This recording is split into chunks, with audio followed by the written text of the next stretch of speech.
really has in our political system. What Obama is somebody who changes the fundamental nature, I think, of the way the progressive movement can react and act in this country. And Paul talked a lot about rebuilding social movements, which is something I think is very essential. One of the reasons why the progressive movement in some ways died on the vine during the Bush administration and really in some sense gave up on dissent, with the exception of a small patriotic few, was precisely because George Bush and the presidency bred hopelessness. That, you know, what was the point of protesting against a war when George Bush would never listen to you? What was the point in pursuing all of this other progressive policies and legislations if they weren't going to get through Congress as it stood and Bush would just veto them?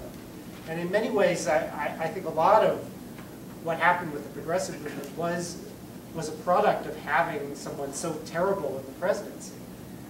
The opportunity with Obama is really there for a progressive movement to be vital and effective, to push Obama to the left, as to the center in some ways, to the left of where he is now, and to push the rest of our political system. And Obama, in other words, is not the solution to all of the problems of the progressive movement and all the problems of the country. He's by far away not a solution to all of those problems. But he's not the person in general standing in the way.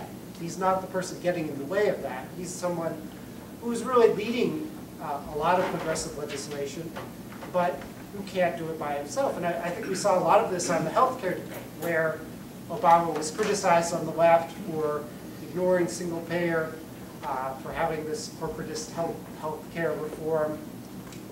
But it's really Obama who's been the leader of what little progressive reform there is on healthcare being debated in this nation.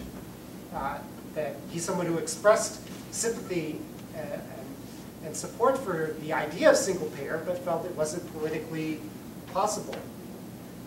He's someone who's been pushing very hard for the public option, and the barrier to having healthcare reform with a public option has most certainly not been Obama. It's been the corporatist blue dog Democrats. It's Obama who's been fighting this virtually by himself. That in some ways you didn't see a progressive movement even really speaking out on the public option until the Obama administration started to hint, well, maybe we're not going to have a public option. And that's what really finally provoked the first signs that there's a progressive movement in this country in some ways in the last year. It's as if the progressive movement somehow decided that Obama was going to do all this for us and we didn't really need to do anything. And that was fundamentally not what the Obama campaign was about, and fundamentally not what it has to be about. It has to be about something much different than that, about building a movement that's distinct from what Obama is, that is distinct from the campaign for Obama, that is a real movement. Now, having this kind of progressive big tent, to me, means that you have to accept the fact that I think Paul's idea of what a progressive is could never be elected president under the current system we have in this country. Someone like that would simply be impossible to get elected. They wouldn't be able to get through the media circus or through the political structure that we have.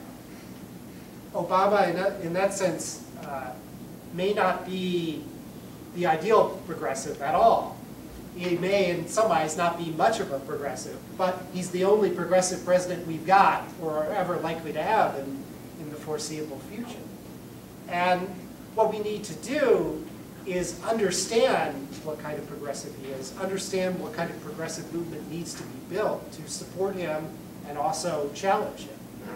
And that's why Obama needs to be challenged from the left, but more importantly, Congress and the media need to be challenged from the left. So what we have in this country, in this progressive movement, is a case where we're always going to be disappointed by the political stars who have to live in the world of practical politics and the kind of corruption in the corrupt system we're under, and who often imagine, sometimes wrongly, that they need to compromise progressive values in order to get things done. But the fault, dear progressives, lies not in our stars, but in ourselves, that we don't build this progressive movement that can really effectively bring about that change. So, with that, I want to hopefully give a lot of time for us to discuss and for people to give questions. So I'll leave it at that, and we can have more discussion among ourselves with the questions we have for each other.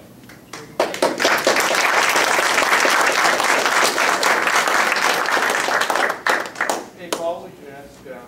Okay. 90-second response to that.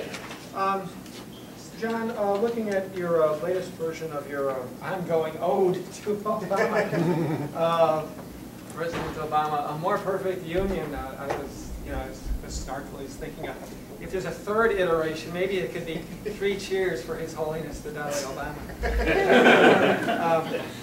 In this book, you do something that sort of irritates me. You play the standard, and by the way, this is of all my 5 questions, this is by far and away the snarkiest, and then the rest are all much more policy substantive. You play the standard framework that's sort of time-worn, centrist, corporate liberty, calling itself progressive, whatever, a game of sort of triangulation. Here's the kind of crazy, here's the crazy, dangerous, wacky right. And thank God neither of us is Jerome Corsi. Anyone wants to read an insane book, Jerome Corsi's Obamination from the far right. But then here's the kind of, and I'm in this category, I think in the book at least, here's the crazy, dangerous, wacky, hyper-alienated and cynical left. And then of course, here comes our pragmatic, rational, level-headed hero, Barack Obama, and his intellectual admirer, John K. Wilson, down the sensible middle to save the day. And I am, of course, sort of caricatured, I think, and others, Glenn Ford and Alexander Coburn and so on, as sort of an epitome of this kind of hyper-estranged left who supposedly hates Obama because he's not a socialist and doesn't call for, revolution and workers' control. It's as if I thought Barack was going to get in there and, do like Lenin at the Smolny Institute and pound his fist and let us proceed to build the socialist order or something. It was fulfilled that I thought he was going to fulfill the Fox News negative fantasy. Now, the copyright of your second book is 09. Didn't anybody at Paradigm tell you, and like Jennifer, the political science editor, that the same press had just published this book, Barack Obama and the Future of American Politics, which, by the way, John Pilger says is the only book out there that tells the truth about Barack Obama. And in this book, it's really this. I'm really talking about the system, corporate managed democracy, and the narrow spectrum, and the narrow parameters it impose on candidates and politicians. And this book ends with a whole bunch of calls for systemic reform, including public financing and proportional representation, the whole panoply. To me, it probably amounts to a constitutional amendment, which would be very hard to amend. We need a democracy amendment that's going to fundamentally change the political process so that if Obama wants to stay with single payer, like he gave a speech for in 03, he could actually run for president on it without fear of being ruled out in advance. And by the way, it isn't just Ralph Nader or Dennis Kucinich of the Socialist Party that can't make a serious run under this corporate managed democracy. As far as I can tell from watching Iowa right now, and I'm talking before we knew it was a super freak, it's the political system gone so far to the right that it's too left even for John Edwards to have a serious shot at the viable president just because he insists that the labor movement, is the greatest anti-poverty program in American history. But anyway, I end with a whole bunch of systemic reforms.